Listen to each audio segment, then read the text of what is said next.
नमस्कार, मैं निशा। आज कक्षा 6 की हिंदी व्याकरण का पाठ 2 वर्ण विचार पर चर्चा करने जा रही हूँ। भाषा की सबसे छोटी ध्वनि वर्ण होती है। वर्ण या अक्षर का प्रयोग मौखिक और ध्वनि चिन्ह दोनों के लिए होता है। वर्ण भाषा की वह मूल ध्वनि है जिसके और टुकड़े नहीं किए जा सकते।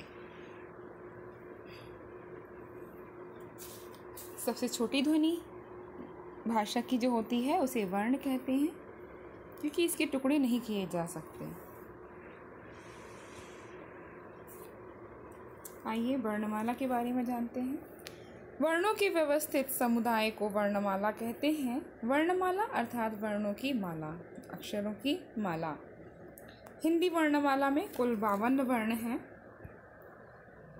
जैसे कि आप देख रहे हैं।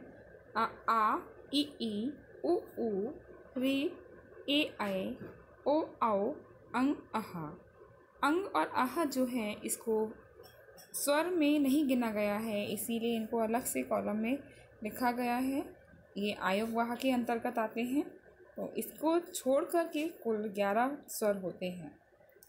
आगे आपके व्यंजन हैं क ख ग घ ञ च छ ज झ व ट ठ ड ढ ण त थ द ध न प फ ब भ म य र ल व श स स ह क्ष त्र ज्ञ श्र।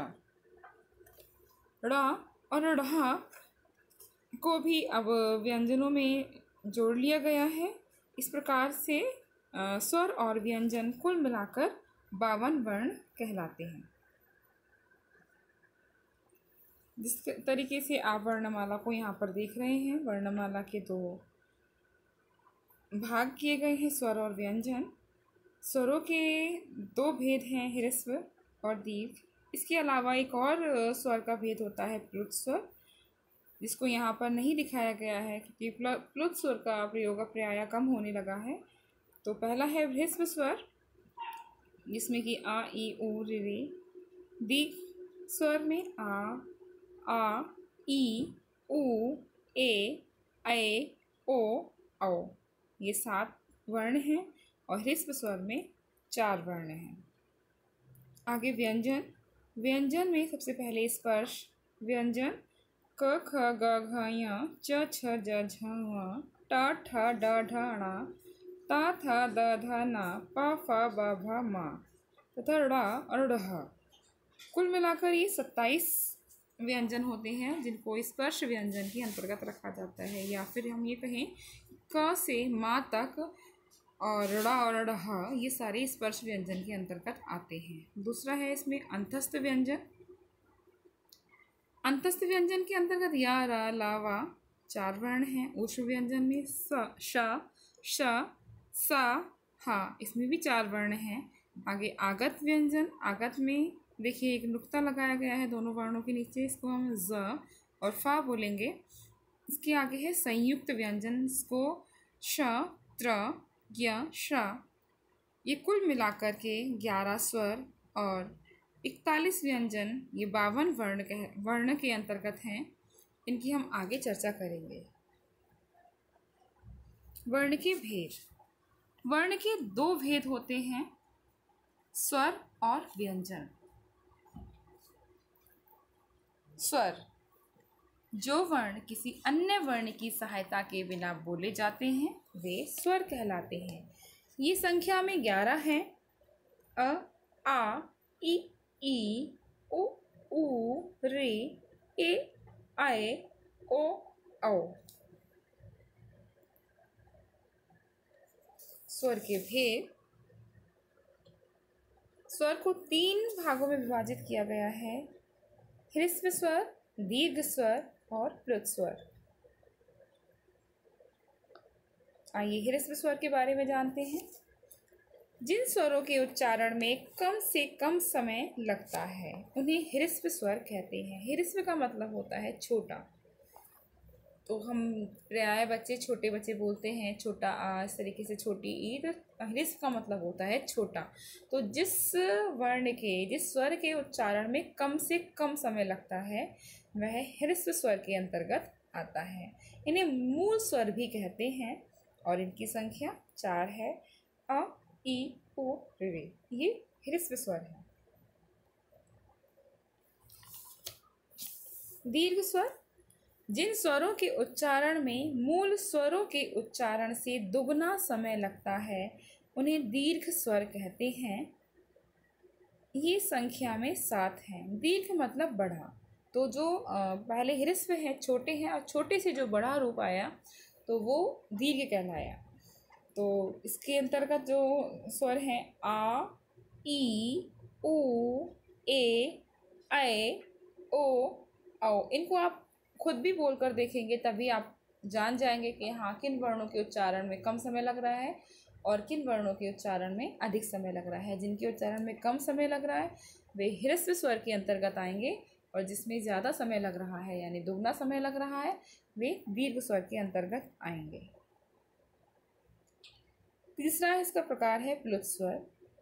जिन स्वरों के उच्चारण में मूल स्वर के उच्चारण से तिगुना समय लगता है, मूल स्वर मतलब ह्रस्व स्वर जो हैं उनसे तिगुना 3 गुना समय लगता है, उन्हें प्लुत स्वर कहते हैं। जैसे ओम, राम, ये इसके अंतर्गत आते हैं। इनका प्रयोग प्रायः किसी को दूर से बुलाने के लिए किया जाता है, जैसे हम बोलते हैं कभी हे राम, इस तरीके से। तो इनका प्रयोग दूर से बुलाने के लिए किया जाता है और इसका प्रयोग बहुत कम होता है, इसलिए इसको कभी कभी स्वरों के जो प्रकार हैं उनमें नहीं गिना जाता है। आगे व्यंजन के बारे में चर्चा करते हैं। व्यंजन क्या होते हैं? जिन वर्णों के उच्चारण के लिए स्वरों की सहायता ली जाती है। जैसे कि आपने भी पहले देखा कि स्वर के जब लिए आया तो स्वर जो है वो बिना किसी अन्य वर्ण की सहायता के बोले जाते हैं, लेकिन व्यंजन को उच्चारित करते समय हम किसी अन्य वर्ण की सहायता लेते हैं यानी स्वरों की सहायता लेते हैं और इसीलिए ये व्यंजन कहलाते हैं। और संयुक्त व्यंजन सहित इनकी संख्या है 39। 39 मतलब 39।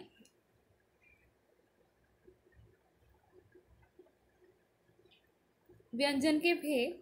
व्यंजन के 3 भेद हैं: स्पर्श व्यंजन, अंतस्थ व्यंजन, ऊष्म व्यंजन। आइए इनके बारे में चर्चा करते हैं। स्पर्श व्यंजन ऐसे व्यंजन जिनका उच्चारण करते समय वायु मुख के किसी न किसी आंतरिक भाग का स्पर्श करती है, उन्हें स्पर्श व्यंजन कहते हैं। इनकी संख्या 25 है। आंतरिक मतलब अंदर के, मुख के अंदर का जो भाग होता है उस भाग का स्पर्श करती है। स्पर्श मतलब छूना, ठीक है।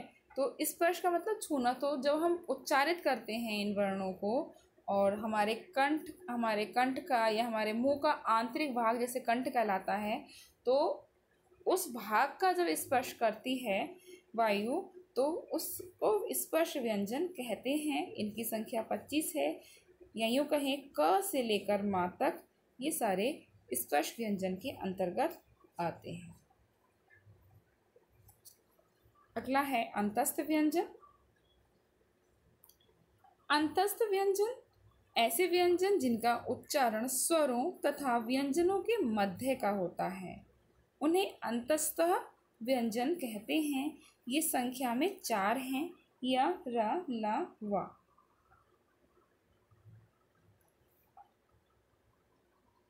जैसे कि जिनका हम व्यंजन जो स्वरों के और व्यंजनों के मध्य के होते हैं, बीच के होते हैं। य, र, ल, व। इसमें जो मुख की वायु है वो पूर्ण रूप से आंतरिक स्पर्श भी करती है और जो आगे जिह्वा से भी बोले जाते हैं। तो ये सारे ये क्या हैं? ये अंतस्थ व्यंजन कहलाते हैं। इसे हम इसको बोलेंगे य, र, ल, व। इनको स्वरों, इनको हम कह सकते हैं एक तरीके से कंठ, जो कंठ से बोले जाते हैं ये स्वर, ये य अलावा तो उसके अंतर्गत आते हैं। अगला है ऊष्म व्यंजन। ऐसे व्यंजन जिनका उच्चारण करते समय वायु मुख के किसी भाग से टकराकर ऊष्मा पैदा करती है। ऊष्मा मतलब गर्मी पैदा करती है, उन्हें ऊष्म व्यंजन कहते हैं। ये भी संख्या में 4 होते हैं, जैसे कि श, श, सा, हाँ। इनको आप बोलेंगे तभी आप इसको प्रैक्टिकली देख सकते हैं कि जब आप इनको उच्चारित करेंगे तब हमारे मुख में थोड़ी थोड़ी सी ऊष्मा गर्मी पैदा होती है, इसीलिए इन्हें ऊष्म व्यंजन कहा जाता है। आगे संयुक्त व्यंजन है। 2 या 2 से अधिक व्यंजनों के मेल से बने व्यंजनों को संयुक्त व्यंजन कहते हैं। ये संख्या में 4 होती हैं, जैसे श, त्र, ज्ञ और श्र। ये 2 अक्षरों के 2 व्यंजनों के मेल से बनाए जाते हैं, जैसे कि श में क और श से मिलकर बनता है छ, त और र से मिलकर बनता है त्र, ज और य से मिलकर बनता है ज्ञ, श और रा से मिलकर बनता है श्रा। आगे है द्वित्व व्यंजन। जब किसी शब्द में एक ही व्यंजन या वर्ण 2 बार आता है तो उससे जो व्यंजन है वो द्वित्व व्यंजन कहलाता है। जैसे कि आप देख रहे हैं बच्चा, तो यहाँ पर च 2 बार आया है, आधा च फिर पूरा च। इसमें च जो है ये द्वित्व व्यंजन के अंतर्गत आएगा। तो मतलब जैसे कि हम एक आधा और एक पूरा जब भी वर्ण लिखते हैं, व्यंजन लिखते हैं, तो वो द्वित्व व्यंजन के अंतर्गत आता है। द्वित्व मतलब 2। यहाँ पर वर्णों का उच्चारण स्थान है, हम किस तरीके से वर्णों को उच्चारित करते हैं, तो इसको अलग अलग तरीके से विभागीकरण किया गया है। जैसे उच्चारण की दृष्टि से तो कंठ है, कंठ है मतलब कंठ से, गले से बोले जाने वाली ध्वनियाँ हैं आ, क, ख, ग, घ, ख, ह एवं विसर्ग। जो विसर्ग वाले शब्द होते हैं वे सब इसके अंतर्गत आते हैं। दूसरा है तालव्य। तालव्य मतलब तालु, तालु से बोलने वाली जो ध्वनियाँ हैं वो च, छ, ई, ज, झ, उ, य और श, ये सब कैसे तालु से बोली जाती हैं। आगे मूर्धन्य। मूर्धन्य मतलब मूर्धा और जीभ से बोली जाती है, जो जीभ का जो अगला भाग होता है और इसे अगले भाग से जो बोलते हैं, जैसे कि हम तो रे, ट, ठ, ड, ढ, ण, र, श, ये सब ये किससे बोला जा रहा है, ड़ और ढ। ये हमारे मूर्धा और जीभ के आगे वाले भाग से बोला जा रहा है, इसीलिए इसको मूर्धन्य कहा गया है। आगे है दंते। दंते मतलब दांत का जब स्पर्श करती है हमारी जिह्वा तब इसको, जैसे कि ता, थ, द, ध, न, सा और ज्ञ, ये और ला, ये सारे जो हैं दंत व्यंजन के अंतर्गत आते हैं। ओष्ठ है। ओष्ठ मतलब दोनों होठों से बोले जाने वाले जो अक्षर होते हैं, उ और उ, प, फ, ब, भ, म, ये हमारे ओष्ठ से बोले जाने वाले व्यंजन हैं। नासिका। नासिका मतलब नाक से बोले जाने वाले जो अक्षर हैं वो हैं अंग, ञ, ण, न और म। इसमें हम जब बोल रहे हैं तो हमारी नाक की आवाज़ आ रही है, नाक से आवाज़ आ रही है, इसलिए इसको नासिका कहा गया है। कंठ तालव्य मतलब कंठ और तालु से बोले जाने वाले अक्षर जो हैं वो ए और अय हैं। कंठोष्ठ है। कंठ और ओष्ठ से बोले जाने वाले अक्षर हैं ओ और औ। दंतोष्ठ है। दंत और दांत और ओठ से बोले जाने वाले अक्षर हैं व और फा। आइए दोहराएं। वह छोटी से छोटी ध्वनि जिसके और टुकड़े नहीं किए जा सकते वर्ण कहलाते हैं। जैसे कि हम जिस ध्वनि के टुकड़े नहीं कर सकते और उसका विभागीकरण नहीं कर सकते या उसको बांट नहीं सकते, वह वर्ण कहलाती है।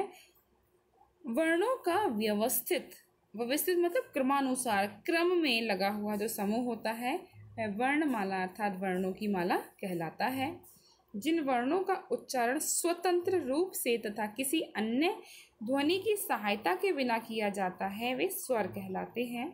स्वर के 3 भेद हैं, ह्रस्व स्वर, दीर्घ स्वर और प्लुत स्वर। जिन वर्णों का उच्चारण स्वर की सहायता से किया जाता है उन्हें व्यंजन कहते हैं। व्यंजन के 3 भेद हैं, स्पर्श व्यंजन, अंतस्थ व्यंजन और ऊष्म व्यंजन। अ और अह ना तो स्वर हैं और ना व्यंजन, इन्हें आयोगवाह कहते हैं। 2 अलग अलग व्यंजनों के मेल से बने व्यंजन संयुक्त व्यंजन कहलाते हैं। अब बच्चों आपके लिए कुछ अभ्यास है, इसमें कुछ प्रश्न हैं। इसकी पहला प्रश्न है, वर्ण किसे कहते हैं, उदाहरण देकर समझाइए। तब वर्ण किसे कहते हैं ये आपको लिखना है और इसके उदाहरण लिखने हैं। दूसरा प्रश्न है, स्वर के कितने भेद हैं, नाम बताइए। स्वरों के भेदों के नाम लिखने हैं। तीसरा है, दीर्घ स्वर के अंतर्गत कौन से स्वर आते हैं, अभी अभी आपने सीखा है। चौथा है, हिंदी में संयुक्त व्यंजन कौन कौन से हैं और उनसे बनने वाले 2-2 शब्द लिखिए। आशा करती हूँ बच्चों आपको समझ में आया होगा और इसको आप उत्तर पुस्तिका पर इनके प्रश्नों के उत्तर लिखेंगे। धन्यवाद।